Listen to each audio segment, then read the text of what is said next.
הבאות, ladies. I'm so happy you're tuning in. Welcome to the last edition, but last but not least, I hope, edition of Jewish Women Unite, where our topic has been Malchut.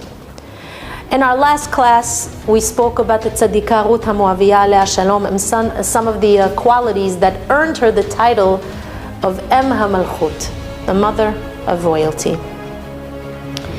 Interestingly, you should know that Ruth's great grandfather was a fellow by the name of Lot. Lot, if you remember, was Avraham Avinu's nephew. When HaKadosh Baruch Hu instructed Avraham Avinu to leave his father's house and to travel to the land that Hashem would show him, his nephew Lot thought the following thought: I don't want my uncle to travel alone. It could be very dangerous out there in the desert, especially at night. So he escorted Avraham just like Ruth escorted her mother-in-law Naomi. You know what a zchut it is, ladies? You know what a zchut it was for Lot to escort the great Avraham Avinu? Avraham was the most precious man of that generation, and who had the chance to be right next to him? Lot. But what happened? Lot had a tremendous desire for money. And one day, if you remember the story, the shepherds of Avraham inform him that his nephew's shepherds are allowing their animals to graze in fields that don't belong to them. They're stealing. So Avraham and Lot, they have a discussion about this dilemma, and they don't see eye to eye concerning the solution. So Avraham tells Lot, listen, I'm beginning to see that this relationship here is not going to work. Either you have to straighten out, or you're going to have to leave. Now, in our previous class, ladies, we spoke about making lifetime decisions. At this point, Lot should have turned to his uncle Avraham and told him the following: my dear uncle, chatati aviti v'pashati, I would never leave you. I'm staying right next to you, because being close to you is like being close to the Shekhinah HaKdosha, and only death will separate me from you. But instead, what did he say? He tells Avraham, you know what? You're right. Adios, amigo. Sayonara. Goodbye. What a decision he made. He is standing in the midst of greatness with Avraham Avinu at your side, and you could learn everything that a person could hope to learn from this great man.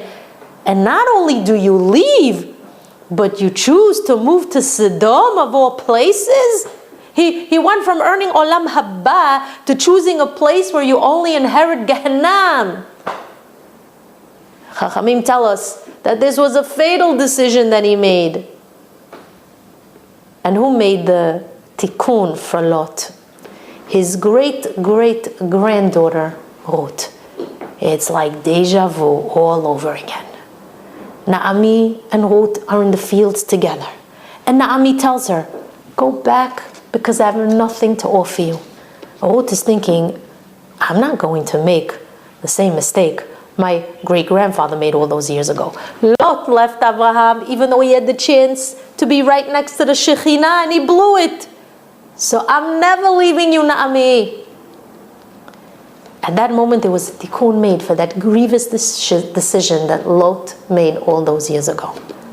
Not only that, but Chachamim tell us that Lot wasn't the most modest of men. I mean, you don't leave a man like Avraham Avinu to travel to Sodom if you're such a tzaddik tamim. Because what was in Sodom? Every possible form of immodesty and immorality existed there. So Ruth says to herself, I'm not going to be like my great-grandfather.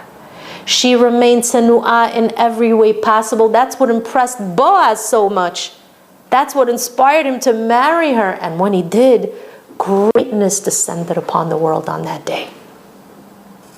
Look how important it is to make the right decisions that can change your life and the history of an entire people forever. You know, ladies, religion sometimes poses great sacrifices. But you should know that those who sacrifice themselves for the truth, for Torah, for Hashem, they always succeed and they always earn the Malchut. Ruth married Boaz, and she conceived immediately. She bore a son named Oved, and Oved had a son named Ishai, and Ishai had a son called David. She became the great-grandmother of the great Melech B'Yisrael. And the Zohar Kadosh tells us that David HaMelech's neshama is going to be embedded in the Mashiach. So look what happened, ladies. Look what Ruth produced. She was zocheh to be alive during David HaMelech's time, and she witnessed her great-grandson David handing over the throne to his son Shlomo, who had supreme power during his time. Shlomo, he was the wisest, the most influential, and the biggest tzaddik of his time, and he was given the zchut to build the Bet HaMikdash of Hashem. This man was the great-grandson of Ruth. And when Shlomo HaMelech built his palace, he made himself one of the most exquisite and magnificent thrones. And next to it, he built another beautiful throne for the mother queen, his great-grandmother Ruth. Could you imagine that, ladies? Ruth HaMoaviyah was now sitting on a magnificent throne right next to her great-great-grandson Shlomo HaMelech.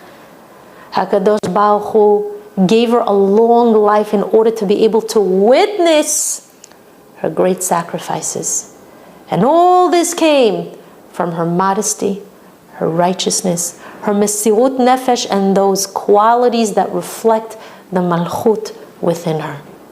And believe me, ladies, she had no idea that she'd end up sitting on that throne. When she sacrificed herself to do the right thing, and she walked barefoot with her mother-in-law Naomi, she had no clue that such a reward was waiting for her. But in the end, look how Hashem rewards her. Ruth goes down in history as one of the most righteous, prestigious, and noble women in Judaism. And ladies, you should feel a tremendous sense of pride, because every woman in Am Yisrael has a spark of Ruth in her. It's not easy, especially in today's generation, to be a woman who's committed to all the values that many of you are committed to. Many of you are making sacrifices in order to ensure that your children, our families, are living Torah, not just learning Torah. That's the lesson of Ruth HaMoaviyah. That's the lesson of Malchut. There's a piece of Ruth in all of us. In just a few days, we're going to be celebrating the Chag of David HaMelech, who is the source of Mashiach. Shavuot is a Chag where we commemorate the much-awaited salvation, when Mashiach Be'ezat Hashem is going to reveal himself. You know who's going to be standing right next to him? His great-great-grandmother Ruth. You're going to look upon this amazing woman with great admiration, but guess what? She's going to salute you. And she's going to say, Nashim Yekarot Ashrechem. Fortunate are you. It wasn't easy in your generation. The sacrifices that you made in order to fight the corruption that took place in front of your very eyes, that wasn't easy. The time you took to understand the lessons of life instead of justifying the faults, that wasn't easy. The time that you took to learn by logging in, tuning in to Torah, that wasn't easy, but you did it, and I'm so proud of you. You too earned the Malchut. Ladies, remember that the lesson of Ruth is that in times of despair, there is still hope that can be found. In times of doubt, there's faith that you could still hold on to. When you're faced with uncertainty, there's the emet that can guide you. And when you're faced with a decision, as insignificant as it may seem, turn to our Torah for the answer, and remember that the right road can lead to greatness. It could lead to royalty. Ladies, don't give up. Mashiach ben David is around the corner, and we're going to merit to see a built Bet Mikdash very soon. We're going to see the unveiled light of truth and Kedusha. And we're going to be from among those women who remained kedoshot, tehorot, ve'amitzot. We're going to be counted among the women who have brought the legacy of Malchut and David HaMelech one step closer to this world and to our people. Amen ken, yehi ratzon. Thank you so much for tuning in this past week. And I wish you a life of tremendous bracha, hatzlacha, siyata dishmaya, clarity, hope, and malchut.